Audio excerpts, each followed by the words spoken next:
8.4% of South Africans speak English at home. If you speak English as a second or third or even ninth language, you've had moments in your life when your vocabulary has run out without any warning.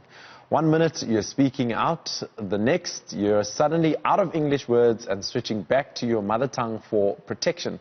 English Never Loved Us is the campaign for this year's Pendoring Awards. The campaign drives home the need for indigenous languages in advertising.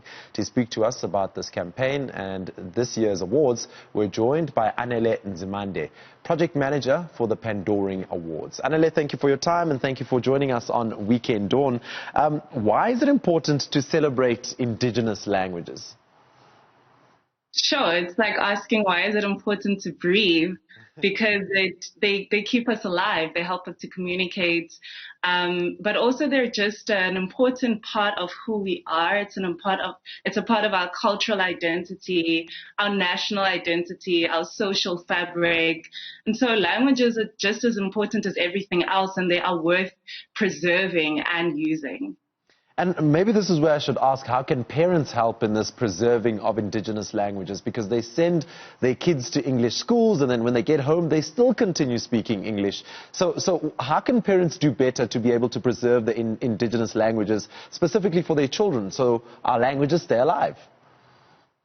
So I'm not a linguist, but I am a parent, and I also had a parent at some point. Both my parents are now late, but I think for me, what's been quite special is that when I was home, my mother and some of my teachers would always enforce the speaking of our languages. And I think when you come from KZN like I do, there's a very deep social attachment. So Zulu is spoken everywhere, in church, at home. And I know a lot of the time in other parts of the country, people kind of want to accommodate each other, so they want to speak English all the time. And I think what I would say to parents is that it's very important for you to give your child cultural insights and cultural insights that are only embedded in your language. We know that things get lost in translation. There are things that you can only say in your mother tongue. And that's why the campaign that we have this year for Pendoring is English Never Loved Us.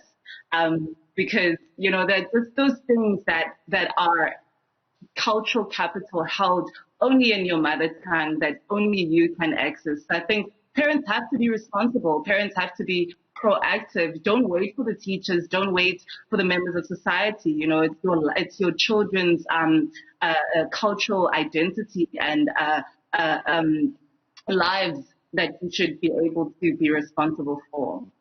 Let's talk more about the Pendoring Awards. How long have they been around and what's it like now in this COVID-19 climate? What sort of challenges are you guys facing? So I don't know. I don't think there are any challenges per se. There's two questions. So we started as an Afrikaans Award program 25 years ago, Afrikaans being also an indigenous language that's spoken in this country. Then over the last couple of years, we've transformed into an all-inclusive indigenous language program that celebrates creativity and advertising and communications as a whole. So I would say that in fact, the pandemic showed us the importance of using indigenous languages, because how do you speak about a pandemic to someone who doesn't understand, what is a pandemic in English? How do you speak about COVID or COVID-19, coronavirus to somebody who doesn't understand that? So I think it's very clear that it's not just the advertiser's role or the marketer's role. It's the role of the brand. It's the role of government. You touched on the role of parents earlier on. It's a communal effort, And one of the things we always say as Pendoring is that we want young people to know that they can use their languages to create a career for themselves. So it's not just, a nice to have. It's not just an add-on.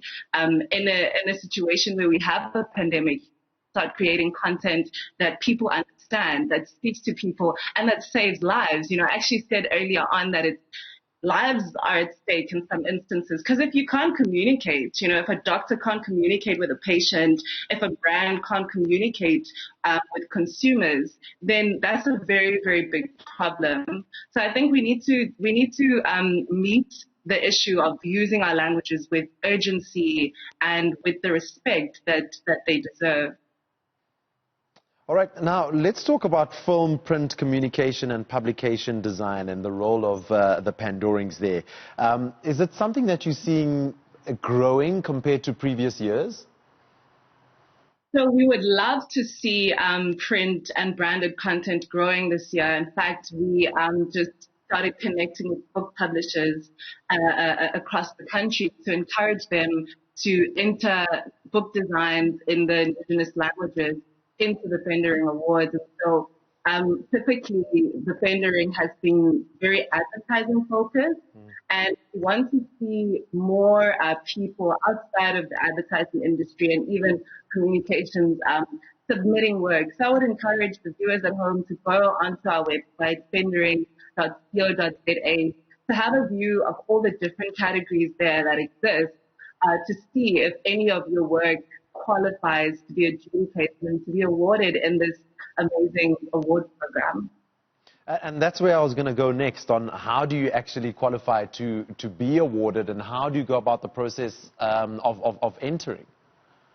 So you have to be a creative, and I'm of the view that most people are, but we have two main categories for professionals and for students. So we're all about paying it forward, passing the baton forward, and so we have categories for our creative institutions as well that are able to submit into the Pendoring. If your work is in the 10 indigenous languages, you qualify. So those are the official indigenous languages of the country, except English. And the other thing is that your work has to be, if you are a professional, your work has to be aired commercially between August 2019 and the 11th of September this year. So you can submit your work through to us before the 25th of September, and then you will be eligible. Okay, so you submit before the deadline of the 25th of September. Yes. You stand in line to win. What do you win as a creative in both the different categories that you're talking about the professionals? Yes, how much money are we talking about? Thousands and thousands and thousands and thousands. For gold winners, it's 6,000. For silver, it's, I believe, 2,500. And we also have cash prizes for bronze as well. We have overall prizes. If you win the overall prestigious Umpeta award, for example, you stand in line to win 100,000 rand towards a study tour. A study tour to a country of your choosing, which is always incredible, because the winners are able to document their trip, and you're able to add on to the knowledge you already have so that you can become a better creative, a better marketer. And for students, we have an overall 10,000 Rand prize. In fact, the Pendorings are the only award program that gives out cash prizes. So that's what makes us unique, and we're actually proud of that, that we are able to put money back into people's pockets for doing work that elevates the industry and celebrates our uniqueness as South Africans. Apart from the money, you also win bragging rights, which is also quite important. Can you tell us? Exactly. Can you tell us who won the prestigious and the main award last year? Yes, it was a team from WA Hunter Stars, and they won for a Town Lodge ad that they did. So it looked at the fact that when we go home for the holidays in December, you're living for free at home if you're at home, or if you're visiting your grandparents, you're staying there for free. But so the joke was that. Hello, you still there? Yes, I am. Hello. Yes, continue. I lost you for a second there, but continue telling me about living with your grandparents for free. Yes, so the idea was that you should actually book with Town Lodge, because it's not really free, because you're dealing with relatives that are asking you for money because you come home from Joburg, and if you're a couple, you are cooking in a black pot, So it was just poking fun at those stories that we all share, that when you actually go home in December, you are living for free, but it's not really free. So you'd rather choose to sit to download. And that was the whole idea behind the campaign that won last year. Anele, my final question, can you tell me about the judging process? How many judges are involved, and when will the winner for this year be announced? The winner for this year will be announced in early November. So the viewers and the members of the community that we are a part of can check out our social media for those updates. What was the other question? Sorry, can you repeat that for me? I was asking about the judging process and the judging panel. Yeah. Yes. So we have a lot of support from the industry. We select judges that not only have the creative ability, experience, and skill, but who are also very passionate about creating work in indigenous languages.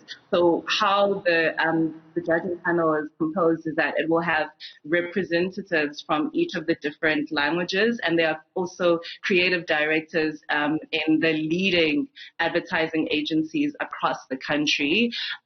Usually what we do is we look at the number of entries we received the previous year, and then we try and select judges based on that. So if we had, the highest number of entries in Afrikaans and isiZulu, we'll try and make sure that the judging panel is reflective of that, so that people are able to adjudicate the work that comes through. So we'll look at the trends, and then we'll approach people that have the experience but also can speak the languages, so that they understand the nuances of the work and they don't need the work explained or translated to them.